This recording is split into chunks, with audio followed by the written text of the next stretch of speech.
যদি সবথেকে বেশি ভালোবাসে, আহলে সুন্নাতুল জামাতের আপনার কল্পনাতেও আপনার নবীকে সালাম জানিয়ে বেয়াদবি করা হতে পারে না।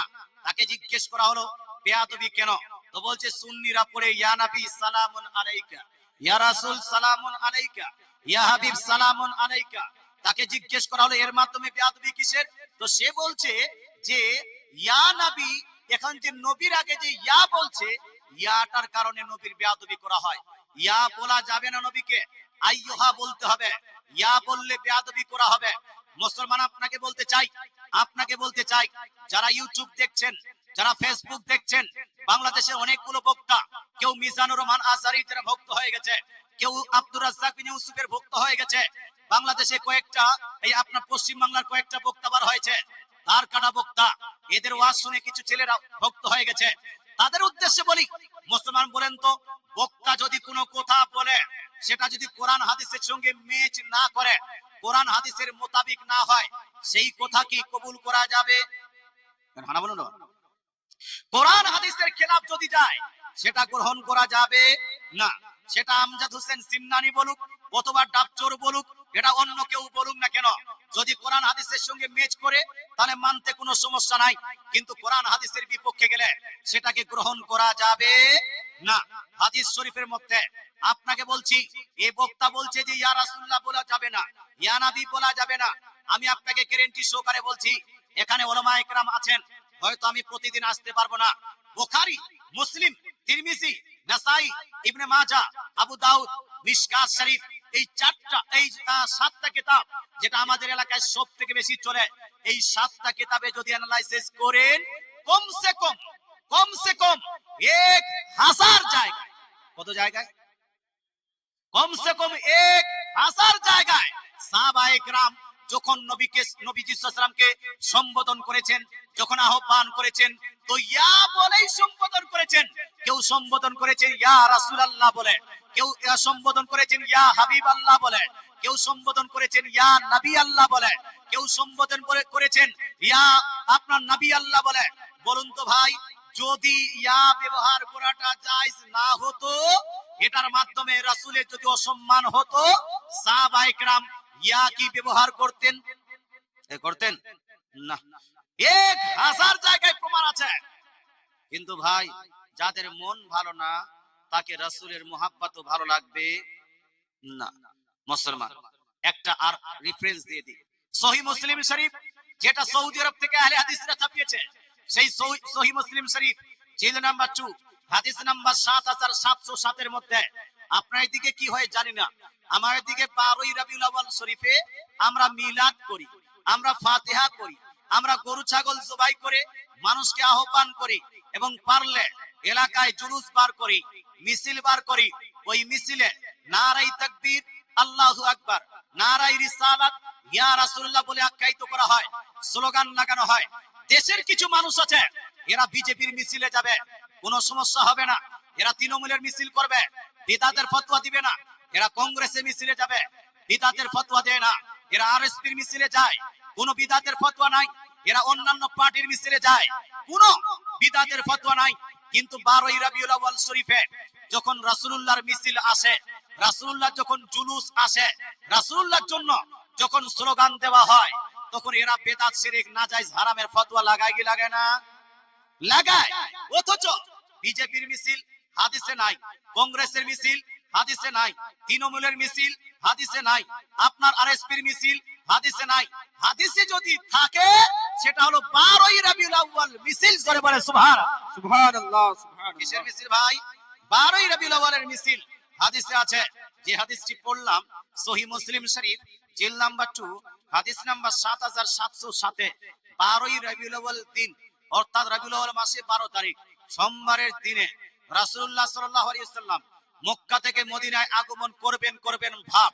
এই আপনার আগমনের দিনে রাসূলুল্লাহ সাহাবায়ে কেরামের প্রসঙ্গে আপনার সাহাবীয়ে রাসূল বর্ণনা দিচ্ছেন, ফাসাইদার রিজালু ওয়ান নিসাউ ফাওকাল বুয়ুত ওয়া তাফাররাকাল গিলমান ওয়াল খাদামু ফিতুরুক ইউনাদুনা ইয়া মুহাম্মাদু ইয়া রাসূলুল্লাহ, ইয়া মুহাম্মাদু ইয়া রাসূলুল্লাহ।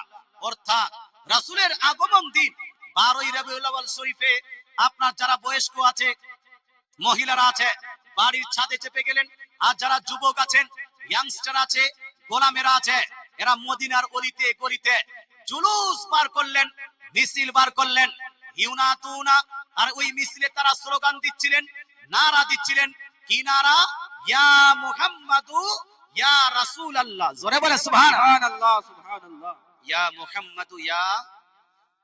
পৃথিবীর বুকে বর্তমান সময় যদি দেওবন্দিকে দেখেন, দেওবন্দিরা ইয়া রাসূলুল্লাহ স্লোগান লাগায় না, আহলে হাদিসরা ইয়া রাসূলুল্লাহ স্লোগান লাগায় না, আপনার কাদিয়ানীরা ইয়া রাসূলুল্লাহ স্লোগান লাগায় না, ফুরফুরারা ইয়া রাসূলুল্লাহ স্লোগান লাগায় না, আপনার জামাতে ইসলামীরা ইয়া রাসূলুল্লাহ স্লোগান লাগায় না।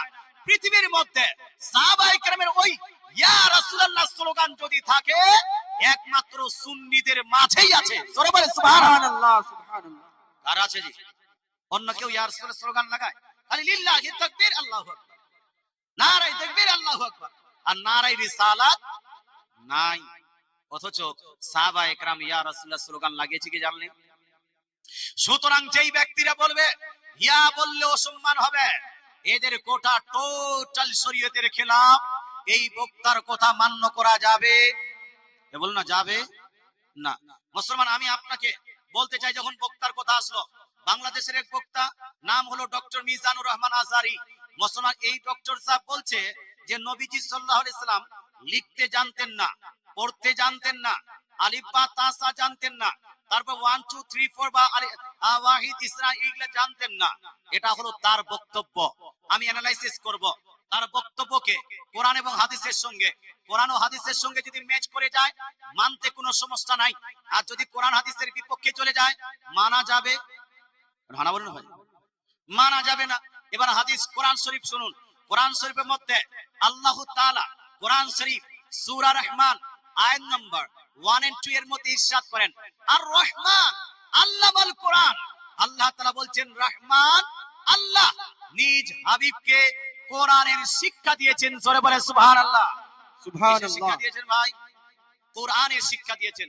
পৃথিবীতে এমন কোন বই দেখাতে পারবেন, কিতাব দেখাতে পারবেন, যেই কিতাবের মধ্যে সমস্ত বিষয়ের বিশ্লেষণ আছে?